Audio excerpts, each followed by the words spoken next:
I trained night crews, but Miller Street's McDonald's had rules that felt like promises.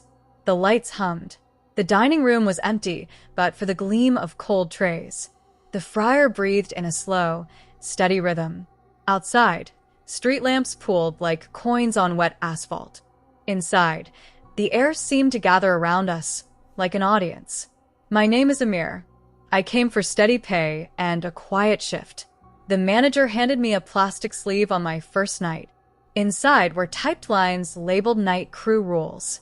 I read them slowly. Rule 1. Do not latch the main door after midnight. Rule 2. Count patties only to 7.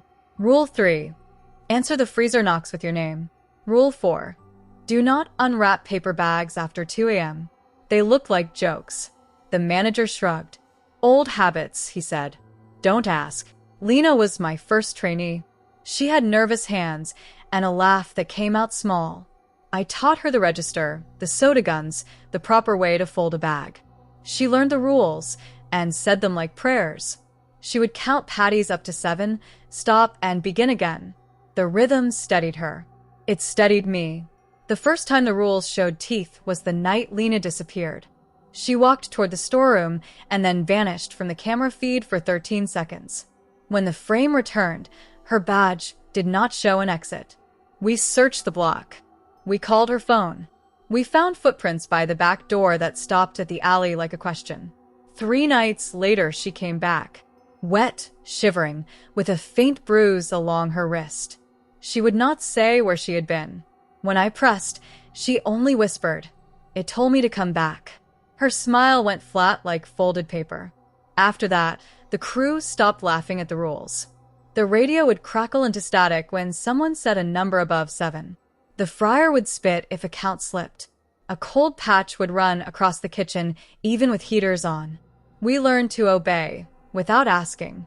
The rules stitched small holes closed. One night, I answered the freezer knock. It was patient, deliberate. I said my name. The sound on the other side breathed it back like a reading. I should have shut the door and walked away. Instead, I opened it. Boxes made narrow alleys.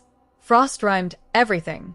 Lena crouched in a cardboard cave, a paper bag on her lap.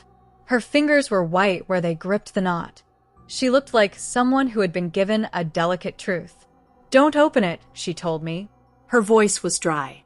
It told me to wait. I closed the door. She followed. She kept the bag clutched to her like an animal. It's not chewed at the moonlight. The radio hummed low. Sometimes the rules cost people small things. Joel unwrapped a found bag and laughed at the watch inside. He left a week later. "Found another job," the manager said. He did not come back. The crew did not say the word disappearance. We pretended accidents, explained absences. The rules began to feel like a bargain. We kept small promises so the night would not pry. We left doors ajar, counted to 7, answered knocks with names, and refused to peek at knotted paper after 2. It was not clear who had written the rules.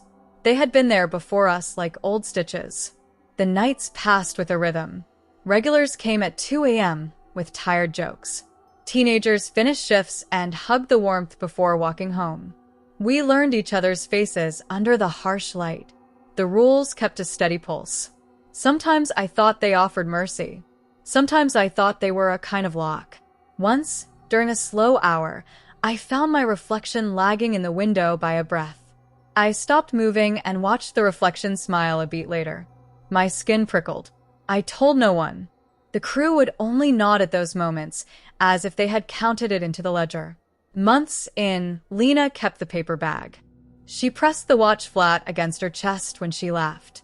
Her smile never matched the rest of her face. She would trace the rules with her thumb, as if soothing a hurt.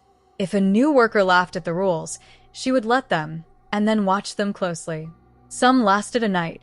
Some lasted months. We learned not to unwrap curiosity. We learned to treat the instructions like bandages. When someone tested a rule, something small would fray. A radio hiss, a fryer snap, a night's extra cold. Each minor failure felt like a warning. No one ever explained why the rules worked. We only followed them. On my last training shift, I handed a new hire the thin plastic sleeve. Their fingers trembled. They read aloud and smirked at the countdown rule. I leaned in and said, "Just follow them." They hesitated and folded the paper into their wallet as if it were a coin. At dawn, the city breathes differently.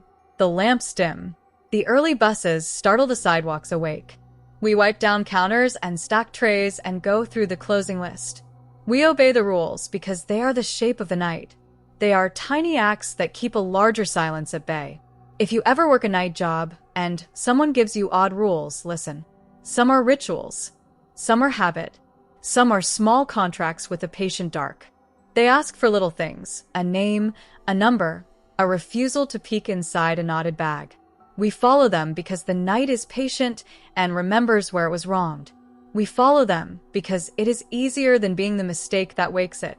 So we fold the sleeve, recite the numbers, answer the knocks, and keep our hands from knots. We live by small rules, and the night keeps its silence in return for another hour tonight.